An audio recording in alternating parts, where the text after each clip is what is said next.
Okay, so let's start with ETC। इसे हम electron transport chain भी कहते हैं। तो इलेक्ट्रॉन ट्रांसपोर्ट चेन के अंदर कॉम्प्लेक्सेस होते हैं, जैसे कि कॉम्प्लेक्स 1 हो गया, 2 हो गया, 3 हो गया, 4 हो गया, 5 नहीं होता है, 4 तक ही होता है। ठीक है, तो कॉम्प्लेक्स 1 को इनहिबिट करता है कौन? रोटेनोन। रोटेनॉन, ये क्वेश्चन भी आया है। ठीक है, कॉम्प्लेक्स 2 की बात करें तो इसके अंदर आता है TTFA, टटफा। ठीक है, कॉम्प्लेक्स 3 की बात करें तो कॉम्प्लेक्स 3 में आता है बाल। बाल का मतलब होता है ब्रिटिश एंटी ल्यूसाइट। इसके अंदर सबसे इंपॉर्टेंट है कॉम्प्लेक्स नंबर 4, विच इंक्लूड, इसके इनहिबिटर कौन कौन से होते हैं? साइनाइड होता है, कार्बन मोनोऑक्साइड होता है, इसके अलावा हाइड्रोजन सल्फाइड भी इसका इनहिबिटर होता है। And these questions have been asked repeatedly many times. So complex 4 के इनहिबिटर साइनाइड, कार्बन मोनोऑक्साइड और हाइड्रोजन सल्फाइड। जो कॉम्प्लेक्स 4 होता है इसे हम और क्या कहते हैं? साइटोक्रोम ऑक्सीडेज कहते हैं। तो क्वेश्चन इस फॉर्म में भी आ सकता है कि दीज एलिमेंट्स और compound inhibit cytochrome oxidase. Cyanide की बात करें तो इसकी एक कैरेक्टरिस्टिक बिटर आलमंड ऑयल, हमने पढ़ा था कि साइनाइड जो होता है वो आलमंड के अंदर मिलता है। तो कैरेक्टरिस्टिक बिटर आलमंड ऑयल इसकी स्मेल होती है।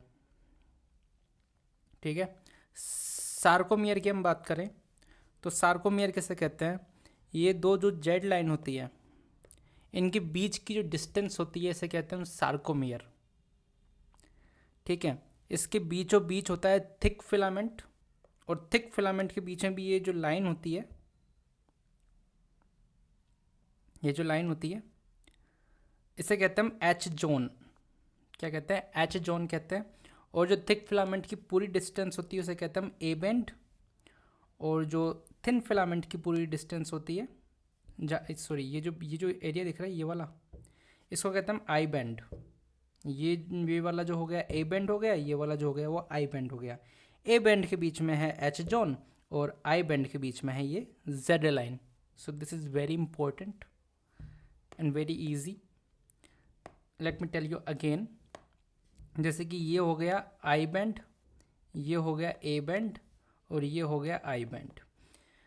ठीक है, आई बैंड के बीचों बीच होती है जेड लाइन, जेड लाइन, और दोनों जेड लाइन के बीच की डिस्टेंस कहलाती है सार्कोमियर।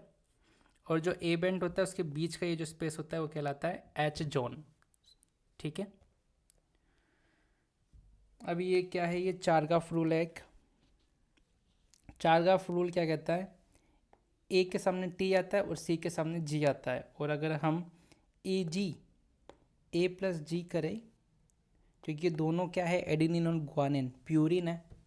ठीक है, तो purine will be equal to pyrimidine, so this will be equal to C plus T which are pyrimidines. अब हम बात करते हैं एसेंशियल अमीनो एसिड्स की। तो मिथियोनिन जो होता है वो एसेंशियल अमीनो एसिड होता है। ठीक है, इसके अंदर इंपॉर्टेंट है sulphur containing amino acid, amino acid that contain sulphur. तो उसके अंदर आता है मिथियोनिन और cysteine. This is important. Sulphur containing vitamin अगर पूछे जाए तो उसके अंदर आता है 1, 3, 5। सम संख्या खा गए हम तो बचा 1, 3, 5। Sulphur containing vitamin are B1, B3 and B5। Sulphur containing amino acids are methionine and cysteine. Chimeric DNA क्या होता है? This question has been asked. Chimeric DNA also known as recombinant DNA. Recombinant सुना तो कुछ समझ में आता है। It is used in organ transplantation, specially in bone marrow transplant. ठीक है, so this is all about it.